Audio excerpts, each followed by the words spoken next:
वो लगभग 100 से ज्यादा लोगों की भगदड़ में मौत हुई है। सैकड़ों लोग गंभीर रूप से जख्मी है। एक तरह से वहाँ अराजकता फैली है कि ये पूरा परिसर जो है वो मिलिट्री यानी आर्मी के हाथ में देना चाहिए, तभी यहाँ डिसिप्लिन आ जाएगा। कल जो हुआ है वो एक राजनीतिक हादसा है, उसके लिए राजनेता जिम्मेदार है और योगी सरकार और केंद्र सरकार का वीवीआईपी कल्चर जिम्मेदार है। प्रयागराज में 30 से ज्यादा लोगों की मौत हुई है। 30 से ज्यादा, मेरे पास जो जानकारी है वो लगभग 100 से ज्यादा लोगों की भगदड़ में मौत हुई है और सैकड़ों लोग गंभीर रूप से जख्मी है।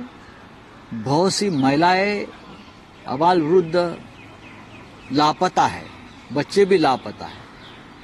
एक तरह से वहाँ अराजकता फैली है।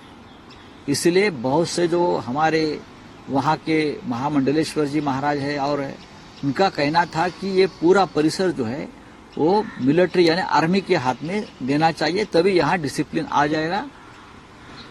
कल जो हुआ है वो एक राजनीतिक हादसा है, उसके लिए राजनेता जिम्मेदार है और योगी सरकार और केंद्र सरकार का वीवीआईपी कल्चर जिम्मेदार है। जिस तरह से पूरी व्यवस्था वीवीआईपी के पीछे लगी है, वहाँ के जो सामान्य श्रद्धालु है वो तो हवा में वारे ऐसा ही छोड़ दिए थे उनको।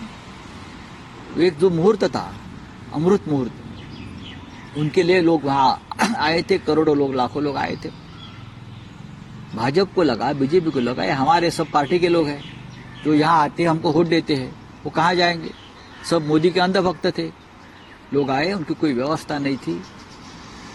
एक एक दिन तक कोई वीवीआईपी आता है, अमित शाह जी हो, रक्षा मंत्री राजनाथ सिंह जी हो, तो एक बड़ा इलाका सील किया जाता है। यहाँ मैं बैठा हूँ, यहाँ मेरा स्नान चल रहा है, तो 7 घंटे पहले से वो पूरा कॉर्डन किया जाता है। 5-5, 10-10 किलोमीटर का पूरा इलाका पूरा बंद। तो लोग कहाँ जाएंगे? 2 दिन तो ऐसे ही जाते हैं, फिर उसमें भीड़ बढ़ जाती है। हाँ, राजनाथ सिंह आए, 10 किलोमीटर का इलाका बंद कर दिया। गृह मंत्री तो उनके ऊपर है, 15 किलोमीटर का पूरा इलाका बंद किया देता है। कहाँ जाएंगे लोग? भीड़ बढ़ेगी और ऐसे हादसे हो गए।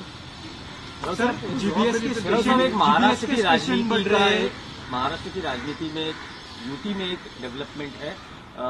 कल एक पारिवारिक प्रोग्राम में उद्धव ठाकरे और चंद्रकांत दादा पाटिल एक दूसरे से मिले और चंद्रकांत पाटिल जी का कहना था कि शिवसेना और बीजेपी युति फिर से होती है तो उनके जिंदगी का एक सुवर्ण क्षण होगा।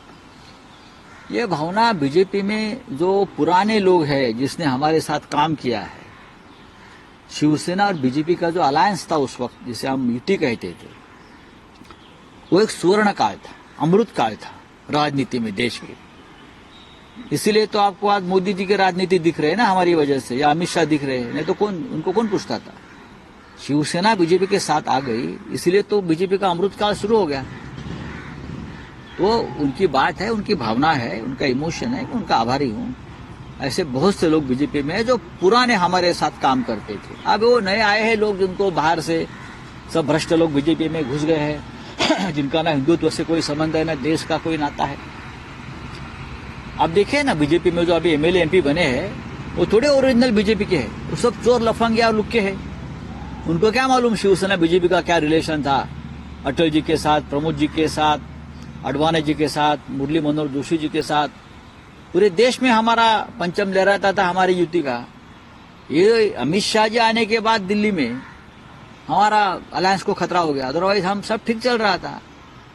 लेकिन आप कह रहे हैं कि जैसे बीजेपी के नेताओं में ऐसी भावना है, क्या शिवसेना यूबीटी के नेताओं की भी ऐसी भावना है? हमारे पार्टी में इस बारे में चर्चा नहीं होती, लेकिन जरूर बीजेपी के कुछ पुराने नेता आज भी हमारे संपर्क में है।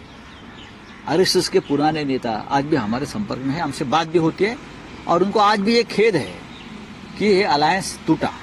इस बारे में वो हमेशा हमसे आने वाले दिनों में कुछ आपको लगता है कि ये 2 पार्टियां एक साथ दिख सकती है? अभी मैं कैसे बोल सकता हूँ? अभी तो मैं महाविकास आघाड़ी में हूँ। हमारी पार्टी उद्धव जी के नेतृत्व में महाविकास आघाड़ी में है और हम महाविकास आघाड़ी में गए, उसके जिम्मेदार बीजेपी है। हमारी जो मांग थी वो जायज मांग थी, जो हमारा एग्रीमेंट हुआ था, लेकिन एकनाथ शिंदे को आपने पार्टी तोड़कर मुख्यमंत्री बनाया ना। लेकिन जब हमारी शिवसेना एकजुट थी, मजबूत थी, तब हमने 1 साल के लिए मुख्यमंत्री पद मांगा तो आपने दिया नहीं, डिप्यूटी सीएम भी नहीं बनाया हमारे लोगों को। लेकिन अभी सब कुछ आप जो गद्दार लोग हैं उनको दे रहे हैं, तो जिम्मेदार कौन है? तो आपके मन में खोट थी, खास करके अमित शाह जी के मन में खोट थी, उनको हमारी पार्टी तोड़ना था, क्योंकि उनके आर्थिक फाइनेंशियल इंटरेस्ट मुंबई में है और शिवसेना है जब तक होने नहीं देती, इसलिए हो रहा है।